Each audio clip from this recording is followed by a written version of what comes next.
Guys, ito nagbabalik tayo dito kay CTE Kiosk, SM City Lipa para alamin at para magbigay sa inyo ng impormasyon guys sa mga naghahanap nga pala ng sobrang baba mga presyo ng mga cellphone. Yan, ito yung kanilang mga entry level na sobrang baba. At talaga guys na maaabot natin yung presyo nito. Yan. Ito guys, umpisahan natin doon sa kanilang Blade B41 Vita 5G. Guys, kung tayo po ay naghahanap ng budget phone pero 5G na, yan. Ito po yung kanilang Blade B41 Vita 5G. Yan. Guys, ito para po sa price nito guys, 6,999. At para po sa specs nito guys, bigyan ko kayo ng idea. Para po sa size ng screen, ito yung naka 6.6 full high definition plus, tapos naka 50 megapixel na rin po para sa kanyang camera o yung kanyang main camera. Then 22.5 watts para po sa kanyang fast charge. Yan po yung mga ibibigay natin. Then guys, itong hawak natin na to is naka 11 gig maximum RAM. Meron siyang original RAM na 6 gig RAM plus 5, kaya naging 11. Then 128 na po ang internal storage natin. Yan, Blade B41 Vita 5G, 6,999. Ayan guys, sa mga naghahanap ng 5G na budget phone dito kay CTE, yan, Blade B41 Vita 5G. Tapos guys, ito naman kung gusto naman natin ng budget phone na sobrang baba ang presyo, grabe guys, ito 64 gig. Bali guys, itong hawak natin ay merong 4 gig RAM 64 o may maximum RAM siya na 8 gig RAM kasi may 4 plus 4 po yung RAM, 64 gig internal storage. Guys, ito ay presyo po nito guys ay 3,299, very affordable sobrang baba naman ang presyo nito. Ito guys, para sa kanyang specs, ito po yung ating specs dito. Naka 6.6 high definition plus display, naka octa-core processor na rin. Yan, 5,000 mAh battery at naka 64 gig internal storage. O yan guys, sa mga naghahanap ng budget phone na smartphone, ito CTE, yan, A34. Ulitin po natin ang presyo guys, 3,299 lang o almost 3,300 lang, kulang lang ng piso. Tapos guys, ito namang Blade B41, B54. Tapos guys, ito naman ang update natin dito kay Blade A54. Yan. Guys, ito bali meron siyang maximum RAM na 8 GB RAM, 128 na rin internal storage. Medyo malaki na rin po yung internal storage ito. Ito guys, size ng screen naka 6.6 din, high definition plus display. Yan. Kung camera naman, meron siyang 13 megapixel po para sa kanyang dual camera. Yan, side fingerprint para po sa security, meron na rin yan. At 5,000 mAh battery po, pang all day battery. Ito guys, para po sa presyo natin dito, very affordable din itong kanilang A54. Yan. Presyo po guys, 3,499. O ba? 3,500 lang, meron na tayong 128 gig internal storage. Tapos guys, ito yung bagong release po ni ni CTE. Ayan, ito guys yung kanilang Nubia Music. O, di ba? Tama-tama guys to sa mga mahilig sa music. Syempre, sa pangalan pa lang, Nubia Music. Ayan, bigyan ko kayo guys ng specs nito. Bigyan ko kayo ng idea dito sa bago nilang Nubia Music. Ayan, guys, ito, tama-tama ito, better melody for all. Kasi guys, ito, classic vinyl record player design. So, ito guys yung design niya. Ito sa plastic na lang pakita po yung design niya. Yan po yung design ng kanilang Nubia Music. Yan, bali guys, ito naka 6 times volume yung sa regular volume phones. Sabihin mas malakas po ito ng 6 na beses.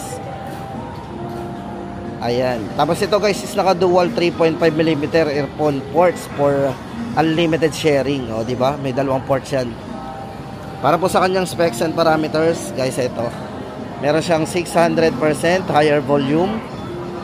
Tapos yung design po nito, yung naka Mondrian style design, 128 internal storage at meron siyang 5,000 mAh battery. Yun nga po yung kanyang earphone jack, dalawa guys, naka dual 3.5mm earphone jack. Size ng screen naka 6.6 high definition plus, tapos naka 90Hz na rin po yung refresh rate ng screen, napaka smooth na yan. Tama-tama guys, yan na 50 megapixel na rin para sa kanyang dual camera. At syempre guys, naka-enhance audio with DTS-X Ultra. Yan, para sa kanyang music. Presyo guys nito, very affordable din, 3,999. Ito guys sa mga naghahanap ng budget po na bagong labas po ng CTE, yung kanilang Nubia Music. 3,999. Tapos guys, ito kumustahin naman natin yung kanilang CTE Blade B40 design. O ito guys sa mga nagtatanong po. Ito guys ay merong maximum RAM na 7GB RAM, 128. Ito guys naka-sale na rin to Bumaba na po ng bumaba ang price nito. Ngayon po ang price nito ay 4,799 na lang. Bali ito po ay naka 6.6 din, full high definition display, 50 megapixel po para sa kanyang triple camera. At yan guys, ito meron siyang UFS 2.2 faster response para sa kanyang chipset yan. Fast charging na rin, naka 22.5 watts fast charging na din. Ito guys, para sa latest update natin sa presyo po nito, 4,799. O yan guys sa mga naghahanap dyan ng mga budget phone. Tapos guys, ito naman ito bago din to guys yung kanilang CTE Blade A75. So ito guys for A75, ito naman yung ito maganda to kasi ito ay yung kanilang Passion in Palm, Smooth and Finger. Yan guys, ito bali size ng screen to is naka 6.6 din, 90Hz refresh rate para sa kanyang whole screen design na 50 megapixel po para sa kanyang AI camera. Fast charging na din kasi ito ay merong 22.5 watts, 5,000 mAh battery. Guys, ito bali itong hawak natin, ang variant ito ay 14GB RAM. Yan, meron siyang 14GB maximum RAM, 256 po internal storage. Para po sa presyo guys nito, 4,999. Tapos guys, yung nagtatanong nga pala sa atin ng 5G version po nito, para po sa 5G po na price ng A75 ay 5,999. Yan, yun po yung difference ng presyo po ng dalawa. 4G 4,999 at ang 5G po ay 5,999. So guys, ito pala mas mura pala to, pinakamurang 5G. Ayan, ito na yung pinakamurang 5G na nakita natin. A75. Tapos guys, hindi lang yan, ito kumustahin naman natin yung kanilang B40S. Yan guys, ito for B40S, ito po presyo nito ngayon ay 6,499. Baka naghahanap po tayo ng Blade B40S. Ito po yung design niya. Ito guys ay 6,499. Bali ito guys is naka 6GB RAM, 128 na rin. Ayan ang update natin. Tapos yung kanilang Nubia C50S Pro naman, para po sa latest update natin dito kay Nubia C50S Pro. Bali guys, original price po nito is 43,999. So may discount po itong 4,000, magiging na lang to, 39,999. So guys, kung hanap natin ng mataas na internal storage, ito po ay naka 1TB na po. Tapos pagdating sa video guys, ito ay merong 8K resolution. Pagdating sa video resolution ito, diba?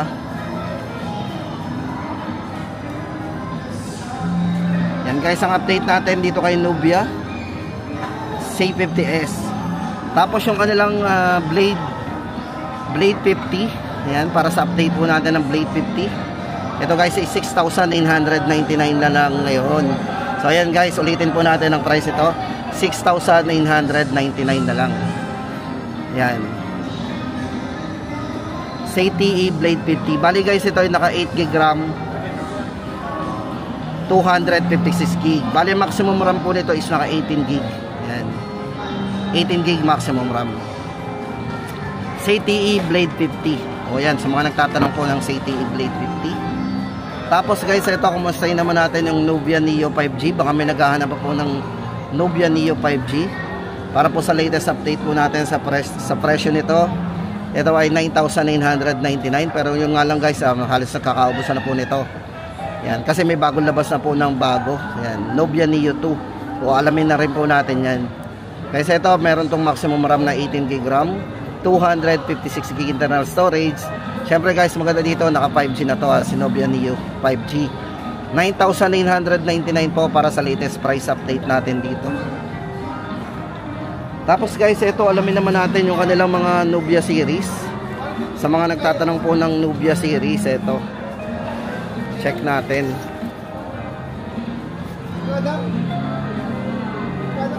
Tapos guys, ito naman ang update natin kay Red Magic 9 Pro. Ayan guys, sa mga nagtatanong po ng Red Magic 9 Pro, ito nga lang guys ang may papakita ko sa inyo, yung kanilang pliers. Guys, itong kanilang 12GB RAM, 256GB ay 46,999. Then yung kanyang 16GB RAM 512 naman po ay 56,999. Okay, ito guys, para sa ating bigyan ko kayo ng idea sa kanyang specs. Ito guys, naka Snapdragon 8 Generation 3 na para sa kanyang chipset. Then maganda dito guys, tama-tama sa mga gamer to kasi ito ay merong ICE 13 cooling system. Ayan, pagdating po sa battery, napakataas po ng battery nito. Meron itong 6,500 mAh battery. Then naka 80 watts fast charging na din. Then guys, ito yung design nito, maganda yung design nito. Meron itong ito wala itong ito nakalagay dito is no camera bumps. O diba? Kung baga pag hinawakan natin to, flat na flat ang likod niyan. O diba? Tapos ito up to yan, meron nga po siyang extended RAM yan na 16GB RAM. Tapos ito bezel-less po yung nito yung pinaka display.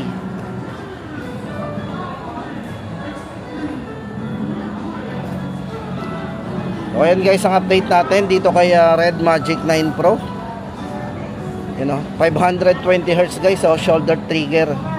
Grabe, ang taas.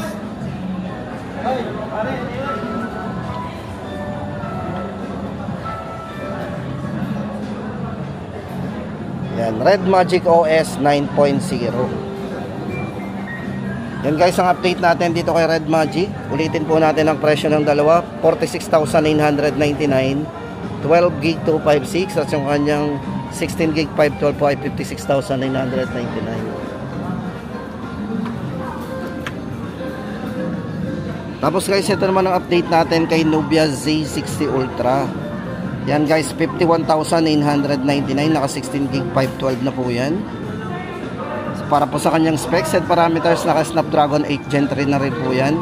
6,000 mAh battery, pang matagalan po yan. 6.8 inches AMOLED flexible UDC, 120Hz po yung refresh rate ng screen. At para naman po sa kay Nubia Focus Pro, yan, 11,999. Ito guys, very affordable yan. Ito para sa kanyang chipset, naka-Unisoc T760 yan. 108 megapixel po para sa kanyang main camera with optical image stabilization na rin yan. Size ng screen, naka 6.72 full high definition display. Yan guys, para sa latest update natin dito. Ito guys, may maximum RAM na 20GB RAM. Yan. 8GB 256 po. Yun po yung original RAM niya, 8. So meron siyang maximum up to 20GB RAM. Yan. Nubia Focus Pro 11,999. O diba? So yan guys ang ating update sa mga model na yan. At syempre guys, ito naman yung kanilang Nubia Neo 2 5G. Yan, 9,999. Ito na po yung bagong labas po nilang Nubia Neo 2. Naka 8GB RAM 256 na rin. Meron siyang 6,000 mAh battery. At syempre guys, ito ay naka shoulder trigger. Enhanced gaming na rin po yan. Size ng screen, naka 6.72 inches. Para po sa kanyang 120Hz ultra smooth display. Yan, 8GB RAM 256. Tapos guys, ito na yung ating mga budget na Nubia.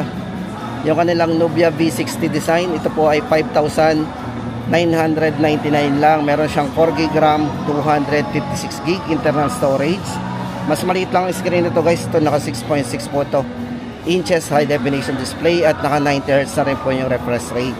Pagdating po sa main camera, meron siyang 50 megapixel triple camera. Yan, 14GB RAM maximum niya. At yung kanila nga palang Red Magic, ito na-mention na natin to kanina, 3,999. At yan guys, sa mga latest update natin kay Nubia.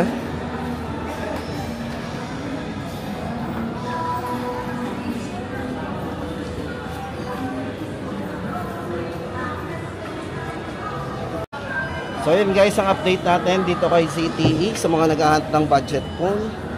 At syempre guys, yung kanilang mga nakasale. Yan. At yung mga nag-request nga pala guys ng Nubia, yung mga series po ng Nubia, ito dito ko lang po na ipakita sa inyo sa kanilang flyers. Yan. Kasi wala po silang mga display pa nito.